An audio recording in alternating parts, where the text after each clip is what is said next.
ओ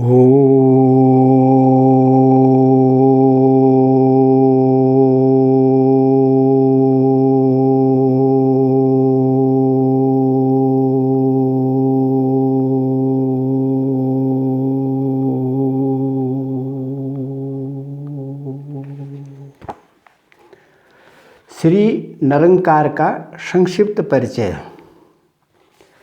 निरंकार, निरंकार अथवा निराकार, जिसका कोई निश्चित आकार नहीं है, अर्थात शिव, जिन्हें कोई बड़ा देवता, अलख देवता भी कहता है, को गढ़वाल कुमाऊं क्षेत्र के सभी अपने इष्ट देव के रूप में नचाते और पूजते हैं। यहाँ का किसान प्रति नई फसल की प्रथम बाली या फिर मांडी गई फसल से एक पाथा अर्थात 2 किलो मात्रा में प्रथम अन्न भाग इन्हें अर्पण करने के बाद ही स्वयं ग्रहण करते हैं। इसी प्रकार नई ब्याई गाय भैंस का दूध भी सर्वप्रथम इनके लिए ही भोग, जिसे बारण पूजा कहते हैं, लगाने के बाद स्वयं उपभोग करते हैं। प्रतिवर्ष भंडारा और प्रति 12वें वर्ष में निरंकार की जात यात्रा नाम से बृहद पूजा करते हैं। कहीं कहीं भक्तों के घरों को लाल या सफ़ेद मिट्टी से पोतते हैं। इसी प्रकार कहीं कहीं पूजा के लिए जिन धानों को कूटते हैं उनकी भूसी भी धरती में इसलिए गाड़ते हैं ताकि पूजन से पूर्व पशु उस भूसी को न खा सकें। पूजा हेतु तो तिलों का तेल भी पूजा दिवस के दिन ही पिरोते हैं। पूजन करने वाले मुख्य पूजक निराहार उपवास रखते हैं।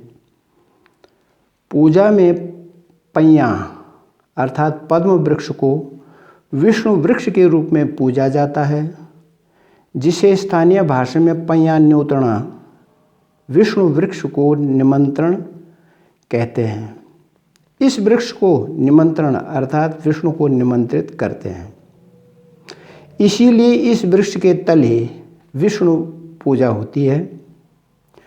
गांव के मध्यस्थ इस वृक्ष की पूजा करने के लिए जाते समय मार्ग में संपूर्ण भक्तगणों के आगे विष्णु रूप सफ़ेद रंग की निशान झंडा और सबसे पीछे लक्ष्मी रूप लाल रंग की निशान झंडा होता है। अर्थात सभी भक्तों की पंक्ति दोनों निशानों के मध्य ढोल, दमाम, डोर, कांसी की थाली, भंकोर, शंख, घंटे, घड़ियाल बजाती हुई चलती है। इस पूजा की सफलता का प्रमाण है कि पूजा के समय निश्चित ही उत्तर दिशा से आकर कहीं सफ़ेद तो कहीं काले रंग का गरुड़ आसमान में पद्म वृक्ष की अर्थात विष्णु की परिक्रमा करके पुनः उत्तर दिशा की ही ओर लौटता है। सुना कि पूजा हेतु उस वृक्ष के पत्तों को तोड़ते समय यदि सांप दिखे तो समझो कि निरंकार नाराज हैं, और श्वेत गरुड़ दिखे तो समझो खुश हैं। निराकार की पूजा में संपूर्ण ग्रामवासियों, परिक्षेत्र में परिचितों, रिश्तेदारों को निमंत्रित करते हैं। आमंत्रितों में दिशा, ध्यानियों, धियाणियों, कन्या पक्ष के रिश्तेदारों को विशेष रूप से आमंत्रित करते हैं, क्योंकि देवता के लिए अर्पित प्रत्येक भेंट को पाने की पारंपरिक हकदार यही ध्यानियाँ होती हैं। भेंट की राशि ध्यानियों की संख्या में बराबर बांटते हैं। 10 वर्ष तक की बालिकाओं को देवी भगवती का रूप मानते हुए कन्या पूजन और विवाह होने के बाद ब्राह्मण का रूप मानते हुए दिशाध्यायनी पूजन करते हैं। दोनों ही रूपों में उसका दिया आशीर्वाद फलदायी होता है। इसीलिए कहते हैं बैणा न्यूति बुलोला पूजी फटोला,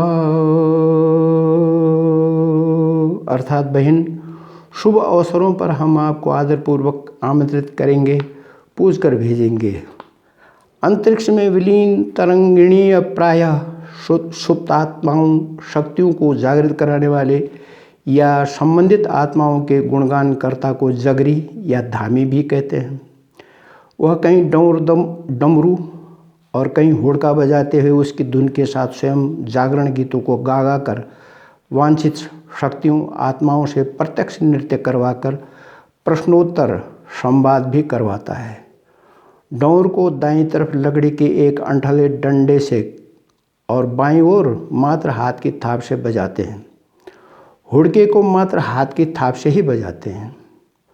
जगरी के सहायक को ढोलेर कहते हैं। वह जगरी द्वारा बजाए जाने वाले डोर या हुड़के की धुन के अनुसार ही कांस धातु से बनी मधुर बजने वाली थाली से लकड़ी के 2 अंठलों डंडियों से बजाकर कर्णप्रिय ध्वनि निकालते हुए संगत करता रहता है। एकाग्रचित्त हो कर्णप्रिय संयुक्त वादन संगत से तथा 3 लोग 14 भुवनों की अवनी, अम्बु, अनल, अनिल, आकाश आदि शाश्वत दैवी शक्तियों का मर्मस्पर्शीय शब्दावलियों ध्वनियों में स्मरण गुणगान गाकर आह्वान करते हैं। तन मन से तल्लीन प्रार्थनाओं की तरंगों से तरंगित प्रभावित आयत आत्मा शक्ति अपरिहार्य स्थितियों में नए अन्यथा पूर्व ही निर्धारित व्यक्ति जिसे कि पश्चा कहते हैं के शरीर में प्रविष्ट होकर नृत्य करती है। उस शक्ति को पूर्व में ही स्थापित चतुर्दिक बैठे आस्तिकों के मध्य गंगाजल और गोमूत्र से कृत पवित्र बिछे आसन में सम्मान दिया जाता है। उसके स्वागत में अग्नि, घी, कुंजा, सुगंध पादप युक्त धूप वासित करते हैं। आरंभिक शिष्टाचार्य पारंपरिक यह पुरातन प्रक्रिया सभी देवी देवताओं को नचाने से पूर्व की जाती है। लघु पूजा डोर थाली मिश्रित वादन में और विशिष्ट पूजा ढोल दमाम मिश्रित वादन और चौक में धुनी लगाकर मंडान रचाकर करते हैं। इस समय इतना ही। धारावाहिक शेष अगले चरण में या अगले खंड में। तब तक के लिए क्षमा कीजिएगा। जो कुछ भी गलती हुई हो मुझे क्षमा करना। ओ